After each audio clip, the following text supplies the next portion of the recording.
क्या वाकई अमेरिका ने ईरान का जौहरी प्रोग्राम मुकम्मल तौर पर तबाह कर दिया है? ये सवाल आजकल बहुत से लोग पूछ रहे हैं। बतौर एक फिजिक्स और साइंस के तालिब इल्म जिसे इस मैदान में 10 साल से ज्यादा का तजुर्बा है, मेरी जिम्मेदारी बनती है कि इस मामले को आम फहम अंदाज में सबके सामने रखूं।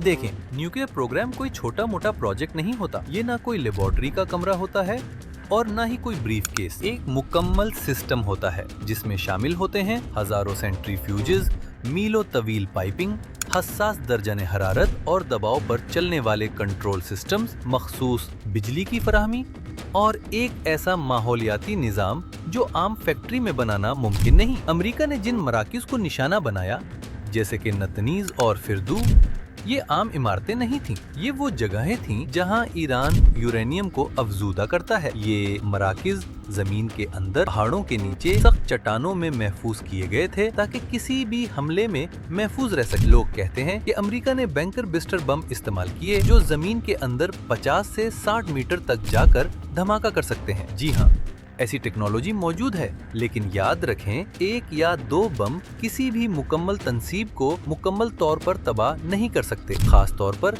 जब वो तंसीब हिफाजती बुनियादों पर पहले से तैयार की गई हो। सैटेलाइट तस्वीर और बैनुल-अक़वामी रिपोर्ट्स भी यही बताती हैं कि सिर्फ ऊपरी इमारतें मुतासिर हुई, जबकि असल मशीनरी जो जमीन के अंदर है अभी भी महफूज है। रही बात तापकारी, तो जब वहाँ कोई एक्टिव रिएक्टर नहीं था, ना कोई फ्यूल रॉड्स, ना कोई जंजीरी तामुल, तो तापकारी कैसे फैलती? तो क्या ईरान का जौहरी प्रोग्राम खत्म हो गया? नहीं, हरगिज नहीं। ईरान के पास अभी भी अफजूदा यूरेनियम सेंट्रीफ्यूजेस, तजुर्बाकार साइंसदान, मुकम्मल सिस्टम का डिजाइन और सबसे अहम वक्त और अज़म मौजूद हैं। ये 5 अनासिर किसी भी न्यूक्लियर प्रोग्राम को दोबारा खड़ा करने के लिए काफ़ी है। और अगर कभी कोई जौहरी प्लांट मुकम्मल तौर पर तबाह भी कर दिया जाए तो उसके असरात सिर्फ ईरान तक महदूद नहीं रहेंगे। तापकारी की शिद्दत, हवा की समत और मौसम के लिहाज से उसके असरात इराक, अफगानिस्तान, पाकिस्तान, खलीजी ममालिक, तुर्की और वस्ता एशियाई रियासतों तक भी पहुंच सकते हैं।